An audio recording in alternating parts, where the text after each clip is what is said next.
സ്നേഹത്തോടെ ഞാൻ അഷ്റഫ് കാരക്കാട്. ഞാനിപ്പോഴേ ഉള്ളത് നമ്മുടെ പട്ടാമ്പിയുള്ള കേട്ടോ. ഒരുപാട് ആളുകൾ പറയുന്നുണ്ട് അവിടെ ഉച്ചയ്ക്ക് നല്ല ഊണ് കഴിക്കാൻ പറ്റിയൊരു സ്പോട്ട് പട്ടാമ്പിയിലുണ്ട്. അപ്പോൾ അങ്ങനെ അന്വേഷിച്ച് വന്നതാണ് കേട്ടോ. അവിടെ പട്ടാമ്പി 12 പറമ്പ് റോഡിലുള്ള കേട്ടോ. അവിടെ അമ്മാസ് കിച്ചൻ പറഞ്ഞ ചെറിയ ഹോട്ടലുണ്ട്. നല്ല 4 ഐറ്റം കൂട്ടാനും പിന്നെ ഉപ്പേരും പപ്പടമൊക്കെ ആയിട്ടുള്ള സംഭവമാണ്.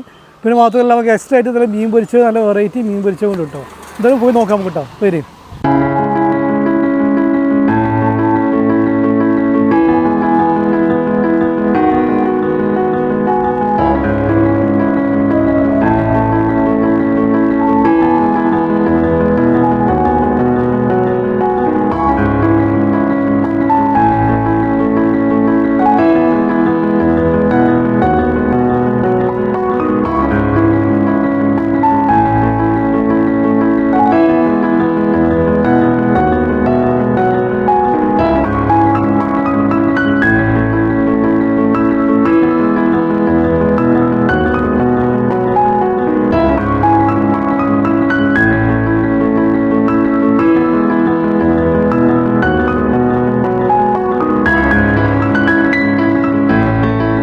നിങ്ങൾ കഴിച്ചപ്പോൾ അഭിപ്രായം